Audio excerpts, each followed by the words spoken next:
नमस्कार और स्वागत है। नमस्कार। आज हम एक बहुत ही दिलचस्प विषय पर बात कर रहे हैं। हाँ। भारत की प्राचीन ज्ञान परंपरा। हाँ। और खास तौर पर उसकी शिक्षा व्यवस्था। बिल्कुल। अक्सर हम सुनते हैं कि पुराने जमाने में शिक्षा का मतलब सिर्फ नौकरी या पैसा कमाना नहीं था। सही कहा। बल्कि असली ज्ञान पाना था। विद्यार्थी को ज्ञानार्थी कहते थे। ज्ञान का अर्थी। हाँ, ज्ञान का इच्छुक, न कि सिर्फ परीक्षार्थी, परीक्षा पास करने वाला नहीं। और गुरु, उनका स्थान तो सबसे ऊपर था, जो बिना किसी स्वार्थ के ज्ञान बांटते थे। बिल्कुल। और आज की जो हमारी ये बातचीत है, ये डॉक्टर रामदास नारायण तोंडे के शोध पर आधारित है। अच्छा। उन्होंने प्राचीन और आधुनिक शिक्षा प्रणालियों का एक बहुत अच्छा, आप कह सकते हैं, तुलनात्मक विश्लेषण किया है। तो हम यही समझने की कोशिश करेंगे कि हमारी जड़ों में शिक्षा कैसी थी, समय के साथ क्या बदला, क्या हमने खो दिया, और आज की व्यवस्था में क्या अच्छा है, क्या बुरा है। सही। मकसद यही है कि उस प्राचीन ज्ञान परंपरा की आत्मा को समझें और देखें कि आज के लिए उसमें क्या प्रासंगिक है। तो चलिए शुरू करते हैं। सबसे पहले बात करते हैं उन संस्कारों की, शिक्षा से जुड़े संस्कार। ये सिर्फ रस्में थी या इनका कोई गहरा मतलब भी था? नहीं, इनका बहुत गहरा अर्थ था।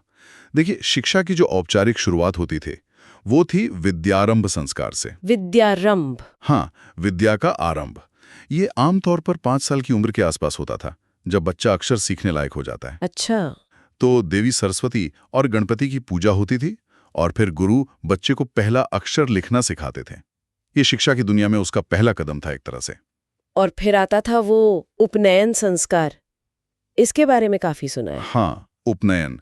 इसका शाब्दिक अर्थ ये है पास ले जाना। किसके पास? गुरु के पास, ज्ञान प्राप्ति के लिए। अच्छा। तो बच्चे को गुरु के पास ले जाना।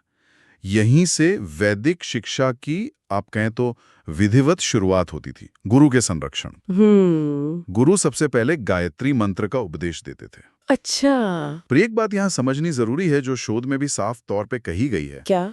कि ये संस्कार मुख्य रूप से ब्राह्मण, क्षत्रिय और वैश्य, इन 3 वर्णों के लिए ही था। ओहो, मतलब सबके लिए नहीं? नहीं, शूद्रों को इससे वंचित रखा गया था, और ये उस व्यवस्था की एक बहुत बड़ी सामाजिक सीमा थी, एक कमी कह सकते हैं। हाँ, ये तो बड़ी बात है। हाँ, और इसके लिए उम्र भी अलग अलग थी, वर्ण के हिसाब से। मोटे तौर पे 8 से 12 साल के बीच। तो ये गुरु के साथ रहने और सीखने की शुरुआत हो गई। और जब ये समय पूरा होता था, तब क्या होता था? तब होता था समावर्तन संस्कार। समावर्तन? हाँ, समावर्तन यानी घर लौटना, जब शिक्षा पूरी हो जाती थी, करीब 25 साल की उम्र तक। अच्छा, काफी लंबा समय। हाँ, तो छात्र गुरुकुल से विदा लेता था और ब्रह्मचर्य आश्रम से गृहस्थ आश्रम में प्रवेश की तैयारी करता था। और इस मौके पर गुरु छात्र को एक खास उपदेश देते थे, समावर्तन उपदेश। जैसे आजकल कॉन्वोकेशन एड्रेस होता है? हाँ, कुछ वैसा ही, पर शायद कहीं ज्यादा जीवन से जुड़ा हुआ। गुरु कहते थे, सत्य बोलो, धर्म का आचरण करो, स्वाध्याय में आलस्य मत करो। वाह। हमने जो अच्छे काम किए हैं उनका अनुकरण करो, बुरे कामों का नहीं। श्रद्धा से दान दो। ये असल में जीवन जीने का एक नक्शा था। वाकई, ये तो जिंदगी भर की सीख हो गई। अच्छा, ये शिक्षा दी कहाँ जाती थी? क्या शहर में स्कूल होते थे जैसे आज हैं, या कुछ अलग था? सुनने में आता है माहौल बहुत अलग था। हाँ, ये एक बहुत खास बात थी। ज्यादातर जो बड़ी शिक्षा केंद्र थे वो शहरों के शोर शराबे से दूर होते थे। कहाँ? शांत वनों में या आश्रमों में। उन्हें तपोवन कहा जाता था। तपोवन? जी। प्रकृति के इतने करीब रहने का मकसद सिर्फ शांति ही नहीं था। ये माना जाता था कि ऐसा माहौल छात्रों के शारीरिक और मानसिक विकास के लिए सबसे अच्छा है। मतलब प्रकृति से सीखना भी एक हिस्सा था। बिल्कुल, प्रकृति से सीधा जुड़ाव वो सीखने की प्रक्रिया का ही हिस्सा था। और इसी से जुड़ा है गुरुकुल का विचार, है ना? बिल्कुल सही। गुरुकुल प्रणाली ही प्राचीन शिक्षा का आधार थी। छात्र सिर्फ दिन में पढ़ने नहीं आते थे, तो वो गुरु के परिवार का सदस्य बनकर उनके साथ ही रहते थे। गुरु के घर पर? हाँ, उनके कुल में, उनके घर पर। इससे उन्हें केवल किताबी ज्ञान नहीं मिलता था, वे गुरु के आचरण, उनके मूल्यों, उनके जीवन जीने के तरीके से भी सीखते थे। मतलब 24 घंटे का सीखना। एक तरह से हाँ। Doctor SN. मुखर्जी ने इसी बात पर जोर दिया है। उन्होंने कहा कि यह शिक्षा की पारिवारिक प्रणाली थी। पारिवारिक प्रणाली? हाँ, ना कि आज की तरह की संस्थाएं जो एक तरह से फैक्ट्रियों की तरह सिर्फ डिग्रीधारी पैदा करती हैं। सुनने में तो ये बहुत ही आदर्श लगता है। ये शिक्षा कितने समय तक चलती थी और क्या इसके लिए कोई फीस देनी पड़ती थी? आजकल तो शिक्षा बहुत महंगी है। हाँ, देखिए अवधि तो काफ़ी लंबी होती थी। आमतौर पर अगर एक वेद का पूरा अध्ययन करना है तो 12 साल लग जाते थे। 12 साल? हाँ, और अगर कोई और ज़्यादा पढ़ना चाहे तो वो 24 साल, 36 साल, यहाँ तक कि 48 साल तक भी अध्ययन कर सकता था। अरे बाप रे! हाँ, और कुछ विषय जैसे साहित्य या अर्थशास्त्र शायद 10 साल में पूरे हो जाते थे। और फीस का क्या? फीस? नहीं, शिक्षा अनिवार्य रूप से निःशुल्क थी। कोई ट्यूशन फीस जैसा कॉन्सेप्ट नहीं था। बिल्कुल मुफ्त। हाँ, लेकिन पढ़ाई पूरी होने पर छात्र अपनी श्रद्धा और अपनी क्षमता के अनुसार गुरु को गुरु दक्षिणा जरूर देते थे। गुरु दक्षिणा? हाँ, वो कुछ भी हो सकती थी, धन, गाय, जमीन, कुछ भी।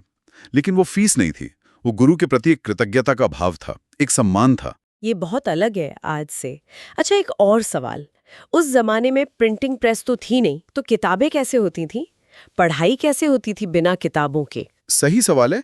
हाँ, छपाई तो थी नहीं, तो सारा ज्ञान मौखिक रूप से ही चलता था, पीढ़ी दर पीढ़ी। मौखिक मतलब बोलकर? हाँ, गुरु प्रवचन देते थे, व्याख्यान देते थे, और सीखने की प्रक्रिया के मुख्य अंग थे श्रवण। सुनना? हाँ, ध्यान से सुनना, फिर मनन। सोचना, विचार करना? बिल्कुल, सुने हुए पर विचार करना, और फिर निधि ध्यासन। निधि ध्यासन ये क्या है? मतलब उस ज्ञान को आत्मसात करना, उस पर गहराई से चिंतन करना, उसे अपने जीवन का हिस्सा बनाना। अच्छा, श्रवण, मनन, निधि ध्यासन। हाँ, छात्र पहले गुरु के शब्दों को सुनते, उनके सही उच्चारण को सीखते, फिर एकांत में उस पर सोचते और उसे अपने अंदर उतारते। और अगर कोई सवाल हो, कोई शंका हो तो? उसके लिए सवाल जवाब होते थे, तर्क वितर्क होता था, शास्त्रार्थ की भी परंपरा थी, यानी डिबेट या बहस। शास्त्रा? हाँ, और कक्षाएं भी छोटी होती थीं, शायद 15-20 छात्र होते होंगे एक गुरु के पास। इससे तो व्यक्तिगत ध्यान देना आसान होता होगा। बिल्कुल, हर छात्र पर व्यक्तिगत ध्यान देना संभव था।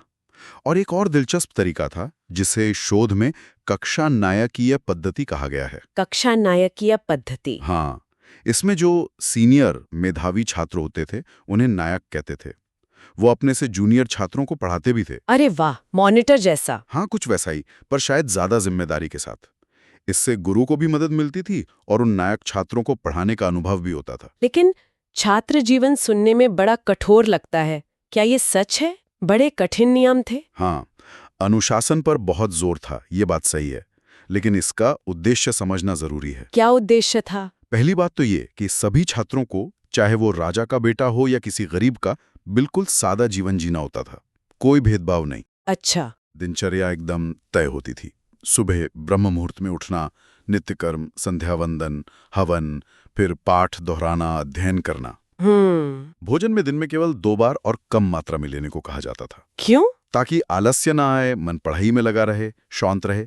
मांस, मदिरा, मधु, नशीले पदार्थ, ये सब तो पूरी तरह वर्जित थे। और कपड़े वगैरह? पहनावा भी बहुत सादा होता था। जाति के अनुसार कुछ भेद थे, जैसे मेखला किस चीज की बनी होगी, मूंज की, तांत की या ऊन की, लेकिन सादगी मुख्य थी। इन कठोर नियमों के पीछे सोच क्या थी? सिर्फ कंट्रोल करना? नहीं, सिर्फ कंट्रोल नहीं, इसके पीछे गहरी सोच थी। एक तो, जैसा मैंने कहा, समता का भाव पैदा करना। सब एक जैसे रहेंगे, खाएंगे, पहनेंगे, तो अमीर गरीब का भेद मिटेगा। हाँ, ये बात तो है। और दूसरा, जो शायद ज्यादा महत्वपूर्ण है, वो था इंद्रियों को संयमित रखना, ताकि मन पूरी तरह से ज्ञान प्राप्ति पर केंद्रित हो सके। मतलब ये एक तरह की साधना थी। बिल्कुल। इसे सिर्फ बाहरी अनुशासन नहीं, बल्कि आंतरिक साधना का हिस्सा माना जाता था। ब्रह्मचर्य का पालन अनिवार्य था। ब्रह्मचर्य मतलब? काम, क्रोध, मद, लोभ, मोह, इन सब विकारों से दूर रहना, और गुरुओं और बड़ों का सम्मान करना सबसे जरूरी माना जाता था। ये सब चरित्र निर्माण की प्रक्रिया का अभिन्न अंग थे। और गुरु शिष्य का रिश्ता कैसा था? आज के टीचर स्टूडेंट संबंध से कितना अलग था? ओह, जमीन आसमान का फर्क था। ये रिश्ता बहुत गहरा था, व्यक्तिगत था और आपसी कर्तव्यों पर आधारित था। कैसे? छात्र जो थे वो गुरु को माता पिता के समान मानते थे, देवता तुल्य मानते थे, उनकी हर आज्ञा का पालन करते थे, उनकी सेवा करते थे। और गुरु? वहीं गुरु भी छात्रों को अपने बेटे जैसा प्यार देते थे। वे सिर्फ पढ़ाते नहीं थे, बल्कि उनके रहने, खाने पीने, उनके स्वास्थ्य, हर चीज का ध्यान रखते थे। बीमार होने पर भी? हाँ, अगर कोई छात्र बीमार पड़ता तो गुरु खुद उसकी देखभाल करते थे। Doctor A.S. अल्तेकर ने लिखा भी है कि यह संबंध इतना मजबूत था कि पढ़ाई खत्म होने के बाद भी जीवन भर बना रहता था। वाह, ये तो बहुत खास बात है। अच्छा, क्या गलतियां करने पर सजा भी मिलती थी? और क्या राजा या सरकार का कोई कंट्रोल होता था शिक्षा पर? हाँ, देखिए, गलतियों पर दंड का विधान तो था, लेकिन आमतौर पर सजा बहुत कठोर नहीं होती थी। तो कैसी सजा होती थी? ज्यादातर तो समझाने बुझाने से, उपदेश देने से काम चल जाता था। कभी कभी उपवास रखने को कहा जाता था। शारीरिक दंड को लेकर अलग अलग मत थे। मतलब मार पिटाई? हाँ, कुछ शास्त्रकार जैसे आपस्तंभ इसके सख्त खिलाफ थे। वो कहते थे या तो उपवास रखो या छात्र को कुछ समय के लिए दूर भेज दो। जबकि मनु जैसे कुछ शास्त्रकारों ने हल्की छड़ी से दंड देने की अनुमति दी थी। पर मुख्य जोर हमेशा सुधार पर ही रहता था। और सरकारी नियंत्रण? ये बहुत महत्वपूर्ण बात है।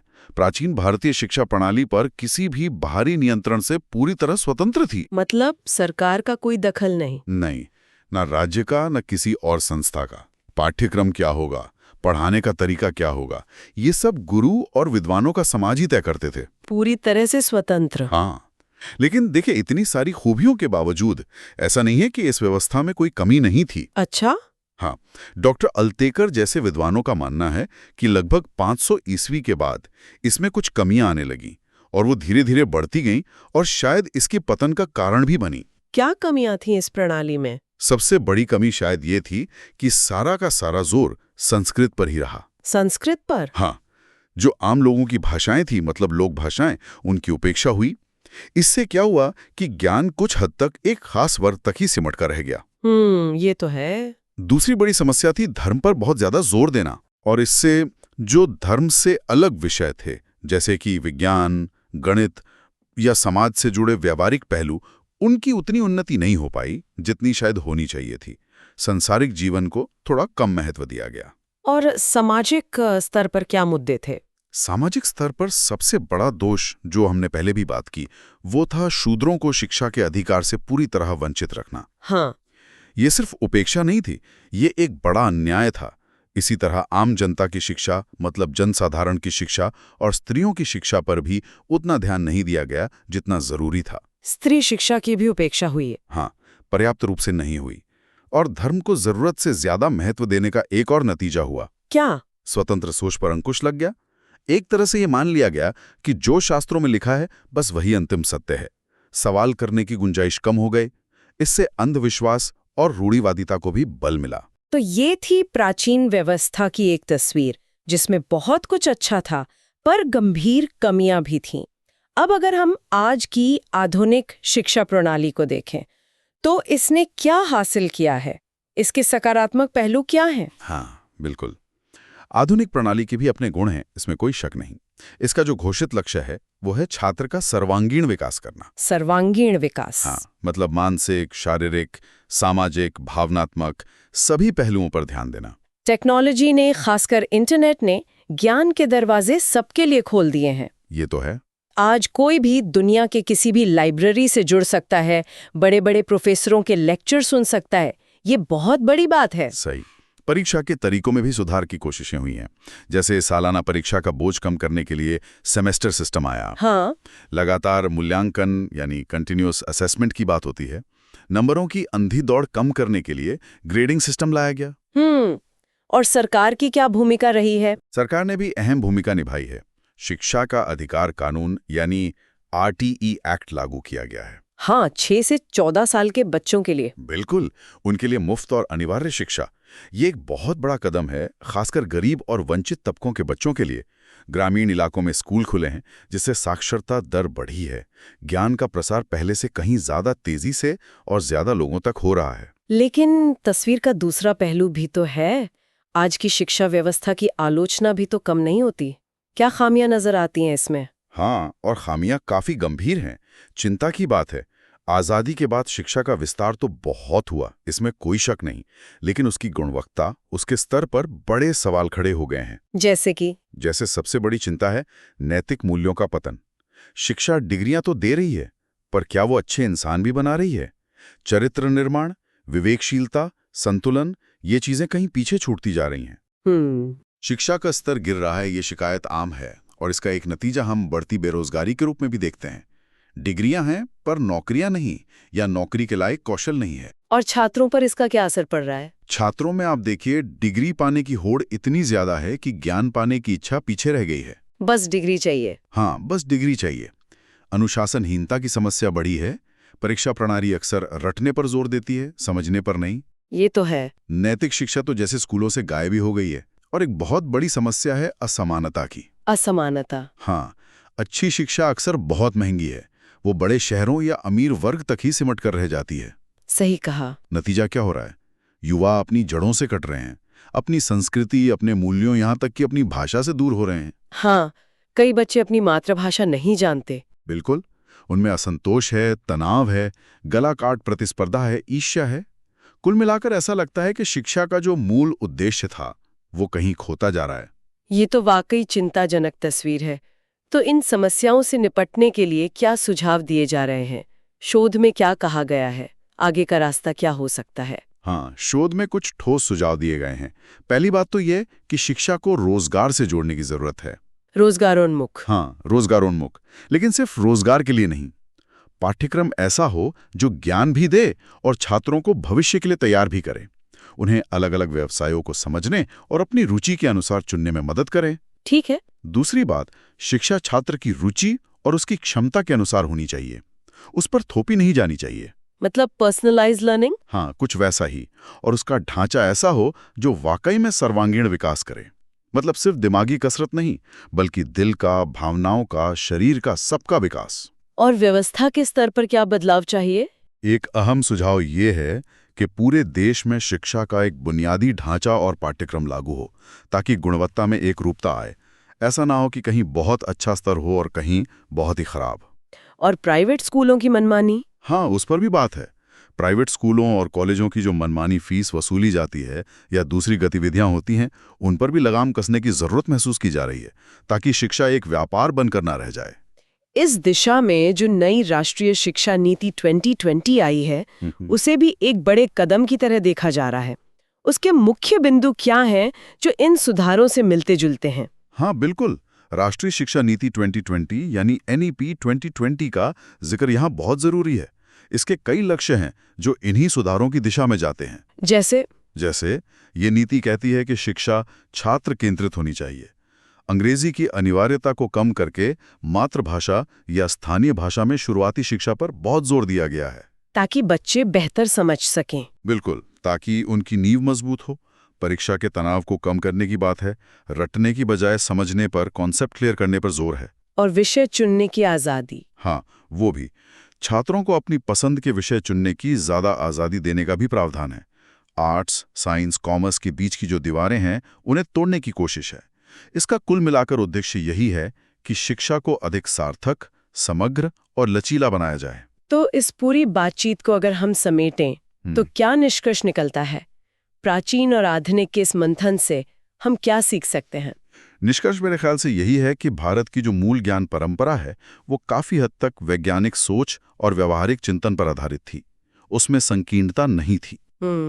उसमें सिर्फ अपने देश की नहीं, बल्कि वसुदेव कुटुंबकम यानी पूरी दुनिया को एक परिवार मानने की भावना थी।